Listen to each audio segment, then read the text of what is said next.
On est une maison familiale en Champagne. La Champagne, c'est une région où il y a quand même, c'est une belle région viticole où on a quand même le champagne qui a un apport puissant et tout. Mais derrière cet apport-là, il ne faut pas oublier que la famille est hyper importante. Toute la Champagne tourne autour de la famille. Donc c'est une maison que j'ai récupérée derrière le décès de papa, malheureusement, qui est décédé donc en 2002.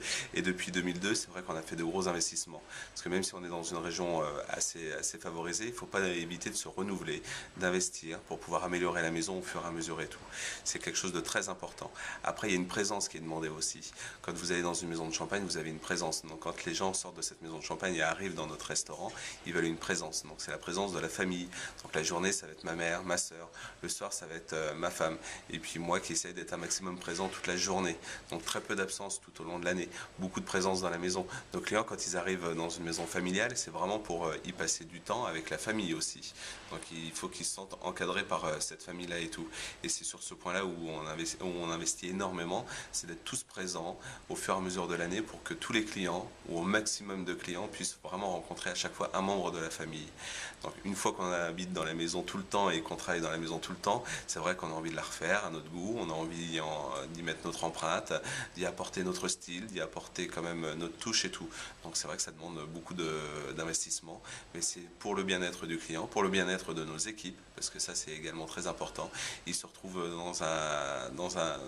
dans une maison qui est sans cesse en renouvellement et tout, et ce côté familial-là se ressent aussi sur l'équipe, parce qu'on est toujours là avec eux, on les encadre, donc c'est vrai que ça fait partie des choses très importantes au niveau de l'ambiance de la maison. Moi, je dirais que même dans une région comme la Champagne, qui est, comme je le disais au début, qui a un apport important avec l'aspect viticole, il ne faut pas oublier l'aspect familial, l'aspect de l'investissement personnel, et comme ça, on arrivera à faire tourner la maison le plus longtemps possible. Ça fait 35 ans qu'elle existe, ça a été le mot d'ordre de mes parents pendant plus de 20 ans. Maintenant, depuis plus de 10 ans, c'est le mot d'ordre que je donne entre ma femme, ma sœur et moi, où on se donne d'être énormément présent comme mes parents l'ont toujours été. Chaque année, on s'est donné un mot d'ordre sur l'investissement d'une partie de la maison à refaire. Donc on a commencé avec la cuisine, après ça a été la salle de restaurant, la terrasse, le bar, par la suite ça a été les chambres. Et chaque année, on investit une partie du chiffre d'affaires qu'on fait pour pouvoir renouveler. Parce que si vous attendez 2-3 ans, on perd trop de temps, les aléas de la vie vont super vite aujourd'hui. On vient de traverser une crise qui est quand même, qui a quand même été assez importante. Mais si on n'avait pas fait les choses 2-3 ans avant la crise, là on aurait perdu 2 ans de plus, ça ferait 5 ans qu'on n'aurait rien fait et on serait vraiment en retard. Donc il ne faut pas hésiter chaque année d'en faire. Après les années un peu plus dures, les années de crise, c'est peut-être refaire des rénovations un peu plus légères. Et les années où tout va bien, c'est de faire des grosses rénovations. Cette fidélité-là, elle passe à travers la famille, c'est ce qu'on disait au départ, parce qu'on est toujours présent, on est avec eux, on les encadre, on est à leur écoute, ils sont également à notre écoute et tout.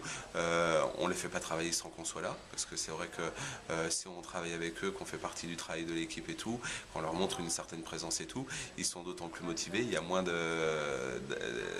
ils sont moins aigris d'être présents si on n'est pas là, parce qu'on est toujours avec eux, et ça c'est hyper important dans cette fidélité-là.